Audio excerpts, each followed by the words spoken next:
Sejam todos bem-vindos ao RMcast, o podcast do escritório Lopes Muniz, em mais um capítulo sobre direito tributário. E hoje vamos conversar sobre a tributação de dividendos.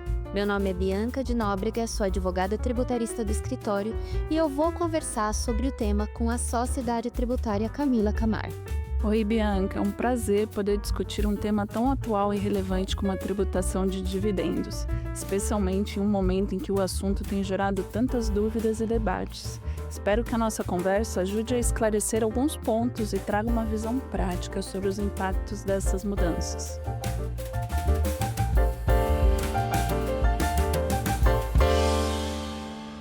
Bom, para introduzir esse tema, a gente precisa falar que o Brasil é conhecido como tax-free, ou seja, sem tributação quando o assunto é distribuição de dividendos aos sócios de uma empresa. Justamente porque a lógica que se tem é que, se eu já tributo a pessoa jurídica, não tem necessidade de tributar também o sócio da empresa quando ela distribui o lucro para esse sócio. Mas isso mudou. A Lei 15.270 de 2025 acabou de ser publicada e chegou com força total para mexer no bolso de quem recebe lucros e dividendos. Isso mesmo, Bianca. A tributação somente atingirá quem ganha rendimentos não tributados ou com tributação reduzida acima de R$ 600 mil por ano, o que equivale a rendimentos mensais superiores a R$ 50 mil. A tributação vai ocorrer em dois momentos. Primeiro, haverá a retenção do imposto de renda no decorrer do ano. Depois, na declaração de ajuste anual, será feita a apuração efetiva do imposto devido e o imposto retido será usado para abater esse valor, podendo ser apurado o valor a pagar ou o valor a restituir. Funciona da mesma forma que o imposto de renda que incide sobre o salário de um empregado. Ao longo do ano, são feitas as retenções e, ao final do ano, na declaração de ajuste anual, é apurado o valor efetivamente devido, o que pode resultar em um saldo a pagar ou a restituir do imposto. Exatamente. E essa retenção do imposto vai começar a partir de janeiro do ano que vem. Então, vamos falar aqui o que as pessoas precisam saber de imediato? As pessoas precisam saber que essa nova regra não atingirá os lucros apurados até 2025, mas para isso é importante que a deliberação pela distribuição dos dividendos seja aprovada até 31 de dezembro desse ano. Como já estamos no final do ano, não temos muito tempo, é preciso correr para aprovar a deliberação da distribuição dos lucros ainda este ano. E as empresas que têm lucro para distribuir, mas não têm disponibilidade de dinheiro em caixa, o que elas podem fazer? O pagamento dos dividendos não precisa ser feito agora. Agora precisa ser feita a deliberação da distribuição desses dividendos, que pode ser feita até 2028. E se a empresa não tiver dinheiro no caixa, há outras possibilidades para fazer isso, como a conversão dos lucros em capital social, por exemplo. As empresas que estiverem nessa situação devem correr e procurar orientação jurídica o mais rápido possível, porque, embora a lei tenha acabado de ser aprovada, o prazo já está se encerrando. Aliás, é um absurdo, né? A lei determinar que a aprovação deva ocorrer até 31/12/25, se o resultado da empresa também é fechado nessa data. De qualquer forma, para evitar problemas futuros, é bom aprovar a distribuição dos dividendos ainda esse ano. Então, a partir de janeiro de 2026, os dividendos pagos ou creditados à pessoa física residente no país, que ultrapassarem R$ 50 mil mensais, sofrerão a retenção do imposto de renda na fonte pela aplicação da alíquota de 10%. E não adianta fazer vários pagamentos no mês para fugir dessa tributação, porque a legislação determina que os pagamentos efetuados no mês sejam somados para fins de verificar a necessidade da retenção. Isso mesmo, as retenções são feitas ao longo do ano e, após encerrado o ano, na declaração de ajuste anual, será feita a apuração da tributação efetiva das altas rendas.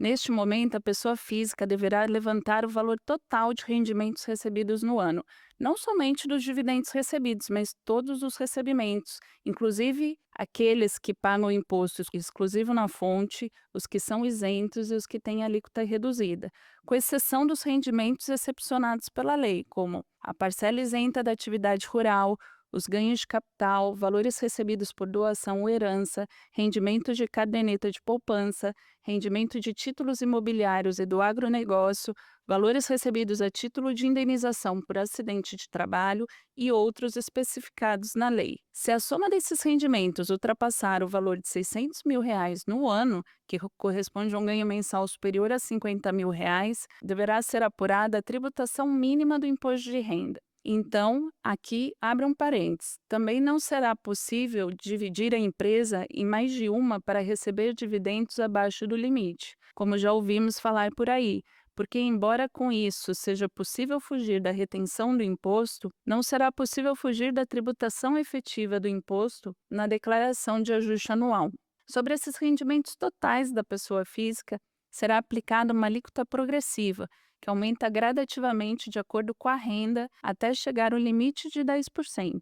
Por exemplo, para rendimentos mensais de até 60.000, a alíquota será de 2%. Para rendimentos mensais de 70.000, a alíquota será de 4%. Para rendimentos mensais de 80.000, a alíquota será de 6%. Para rendimentos mensais de 90.000, a alíquota será de 8%. E, por fim, para rendimentos mensais iguais ou superiores a 100.000, a alíquota será de 10%. Vejam que a alíquota progressiva somente é aplicada no ajuste anual. Durante o ano, as retenções serão sempre efetuadas pela aplicação da alíquota de 10%. Então, retomando, para apuração da tributação mínima sobre o valor dos rendimentos totais recebidos no ano, exceto os excepcionados pela lei, acima de R$ 600.000 no ano, é aplicada a alíquota progressiva, que varia de 0 a 10%.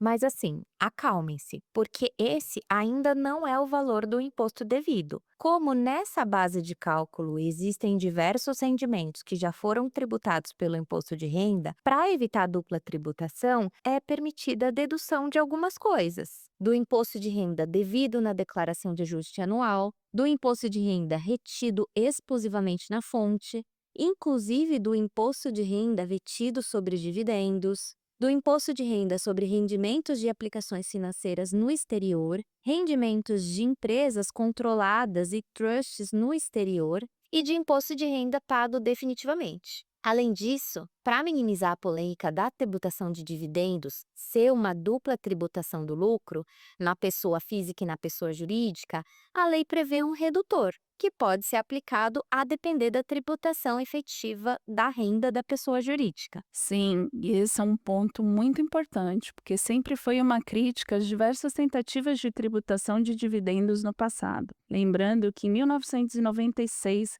quando foi isenta a tributação de dividendos no Brasil, foi instituído o adicional de imposto de renda para as pessoas jurídicas com alíquota de 10% para compensar a perda. Depois disso, houve diversas tentativas de retomar a tributação dos dividendos, sem nunca ser proposta a redução da tributação do imposto de renda na pessoa jurídica.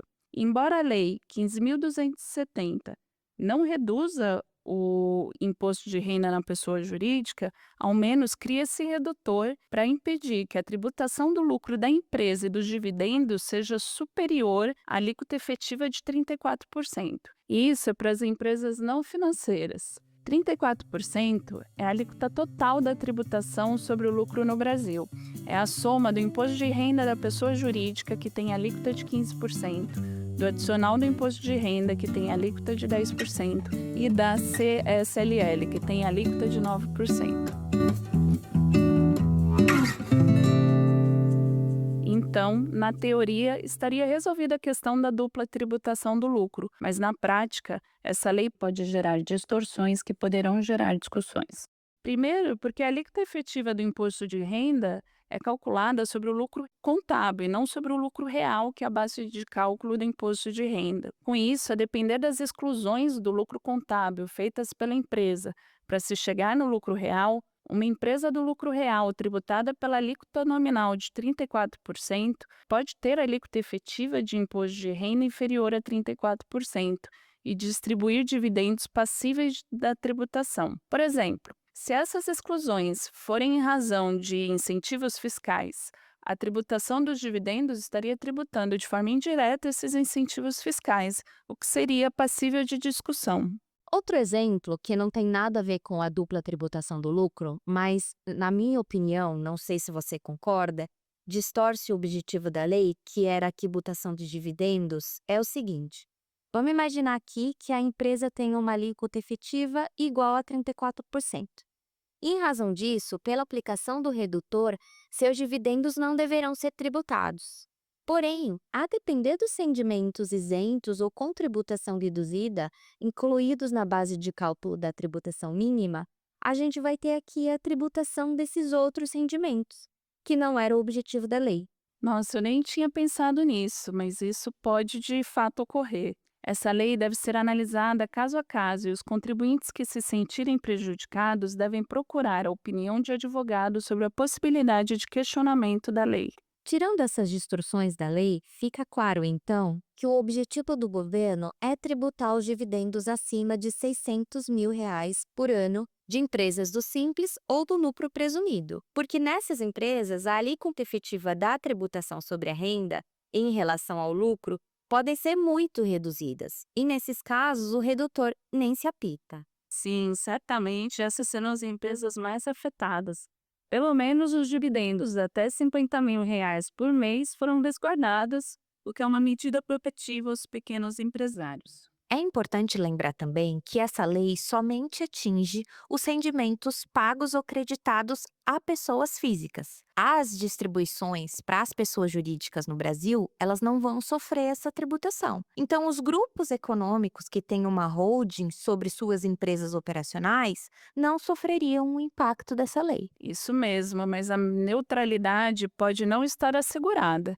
Isso porque, se o redutor é significativo em uma empresa operacional, ele irá reduzir a distribuição de dividendo para seus sócios pessoas físicas. No entanto, se o sócio dessa empresa operacional é uma pessoa jurídica, esse dividendo será distribuído para essa pessoa jurídica sem tributação e esse redutor será perdido. Nessa pessoa jurídica, que não é operacional, o lucro recebido vai gerar o lucro da própria empresa e vai ser distribuído para os sócios. Mas, nesse caso, o redutor pode não ser expressivo, pode ser inexistente. Então, esse lucro será distribuído aos sócios, pessoas físicas, sem esse redutor, o que pode significar uma perda significativa. Muito interessante, né? Então, as estruturas societárias também precisarão ser revistas.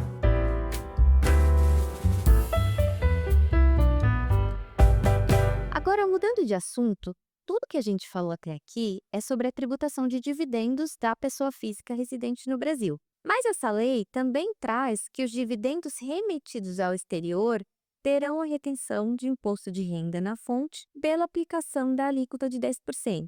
E aí, diferente da tributação para residentes no país, independentemente do valor do dividendo e se esse valor for remetido para pessoa física ou jurídica. Nesse caso, para evitar a dupla tributação do lucro, pode ser concedido ao estrangeiro um crédito, se a alíquota efetiva do imposto da pessoa jurídica que distribuiu o dividendo mais 10% ultrapassar os 34%, considerando empresas não financeiras.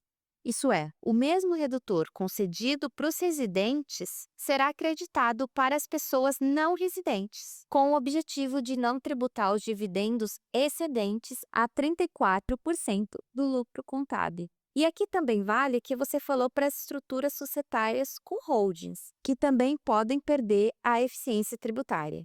Aliás, a questão da tributação da remessa de dividendos para o exterior tem interessado muita gente, sobretudo porque se fala muito hoje em dia sobre o investimento externo que o Brasil recebe, no sentido de que, será que as empresas vão começar a fugir do Brasil porque o país não será mais tax-free? Bianca, a maioria dos países tributa os dividendos. O problema do Brasil é a carga tributária total, que é muito elevada, fora outros fatores, como a legislação trabalhista. Aumentar demais a carga tributária é sempre um risco. Nós vimos recentemente o caso da Lupo, que após 104 anos no Brasil, está de mudança para o Paraguai. A CEO declarou abertamente que o Brasil empurrou a Lupo para o Paraguai. Certamente, como falei, não é uma única lei que faz a empresa ter um redirecionamento desse tamanho, mas é o pacote todo. A partir do momento que estar no Brasil deixar de ser interessante, não tenho dúvida que empresas estrangeiras, a exemplo da Lupo, procurarão outros países. A única forma de fugir da tributação dos dividendos é essa: mudar a empresa de país, o que não é tão simples assim. Afinal, o mercado consumidor brasileiro é grande e muito atrativo, e é mais fácil atender esse mercado estando no país. Certamente o governo conta com isso. Por outro lado, a empresa não precisa estar no Brasil para atender o nosso mercado. O governo precisa ficar atento a isso, porque a fuga em massa de empresas traria um impacto muito negativo. Seria um tiro no pé, porque além de perder a arrecadação, o país perderia empregos diretos e indiretos, o estrago na economia seria muito maior. E isso seria desastroso, né? Mas tem um ponto que eu achei muito interessante nessa lei. Assim, a gente sabe que essa lei foi criada para custear a isenção do imposto de renda, que será concedida para as pessoas que recebem até R$ 5.000 por mês, e a redução de imposto de renda para as pessoas que recebem até R$ 7.350 por mês. Mas essa lei determina que, se essa tributação for suficiente para custear essa redução de imposto e ainda sobrar algum dinheiro, esse valor vai ser usado para reduzir a alíquota da Contribuição sobre Bens e Serviços, a CBS, que é o novo imposto federal que vai substituir o PIS e a COFINS com a implementação da reforma tributária. Isso foi uma ótima iniciativa. Vamos ver como ela funciona na prática. Primeiramente, é importante que, com essa lei, o governo consiga recuperar os valores que deixará de arrecadar com as isenções e reduções do imposto de renda para as pessoas físicas, porque, caso contrário, novo aumento de carga tributária será necessário para chegar nesse equilíbrio. São poucos os artigos incluídos nessa lei que tratam da tributação dos dividendos, mas isso ainda deve gerar muita discussão. E eu espero que a gente tenha conseguido esclarecer os principais pontos dessa nova lei. E até mais, pessoal, e até a próxima, Camila. Obrigada pelo bate-papo, Bianca. Até os próximos.